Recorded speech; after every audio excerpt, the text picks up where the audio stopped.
Hello guys, in this video I'm going to show you how to select vessel speed on the Marine Traffic application. But first of all, I just want to mention, please don't forget to subscribe to our channel, because at 100,000 subscribers we are going to show you all YouTube revenue statistics and growth strategy, how to make money online.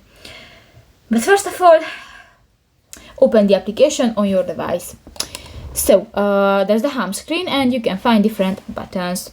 New, just click to the icon at the upper left corner of the home screen, and in the left bar scroll down and you can find the units and time under the notifications. And here you can find the third option, the vessel speed. Actually you can select the knots, the kilometers per hour, or the mph option.